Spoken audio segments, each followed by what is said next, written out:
Et on va commencer donc par du foot avec le début aujourd'hui des quarts de finale de la Ligue africaine des champions. Alors il y avait deux matchs, un programme de cette phase allée de ces quarts de finale avec un match qui vient de s'achever en Algérie. Grosse surprise, le champion en titre, le WAC de Casablanca, a été battu par l'Entente sportive de Sétif, 1-0.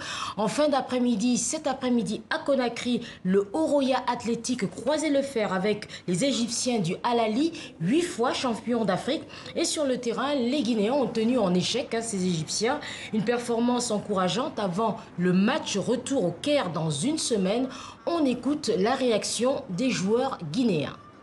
On a tout fait, on a passé sur les côtés, on a tout essayé. Bon, Ali, ils étaient en place. C'est une équipe costaud, une équipe de mental. Ils sont là, mental et moralement. On doit se préparer dès maintenant, tout donner et puis se concentrer pour aller là-bas. Rien n'est impossible, rien n'est perdu. Bon, on va passer au basket, Lislor, avec en Tunisie, au Nigeria, la suite des éliminatoires pour la prochaine Coupe du Monde. Oui, c'était aujourd'hui le début du second tour de ces éliminatoires zone Afrique. 12 nations sont donc en piste pour pouvoir se qualifier pour le championnat du monde. Seules 5 nations seront retenues. Alors les premiers résultats, les champions d'Afrique, la Tunisie, toujours invaincue, s'est imposée face au Maroc, 65-50. Le Sénégal, lui, est venu à bout du Rwanda, 94-89.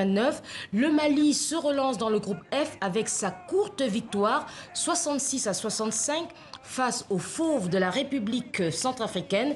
Défaite en revanche du Cameroun face à l'Angola, 76-83. Les Camerounais qui gardent la 3e place qualificative du groupe E suite à la défaite face au Maroc.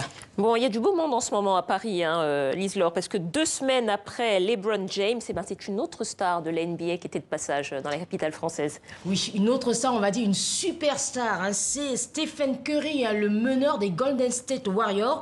C'est, écoutez, le 8e sportif au monde le mieux payé. 65 millions d'euros, c'est son salaire annuel.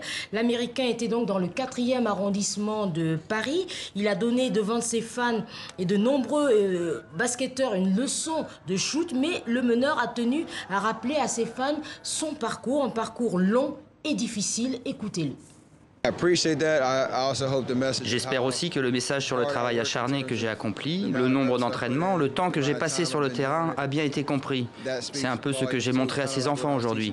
Par exemple, les détails subtils du tir que nous pouvons tous apprendre, mais qu'ils doivent travailler en permanence. C'est sympa de jouer, mais on ne peut pas se pointer dans un gymnase et commencer à tirer au-delà des 3 points et s'attendre à ce que ça rentre. Voilà, seul le travail paie, c'était le message du jour. Merci Lislor, à demain.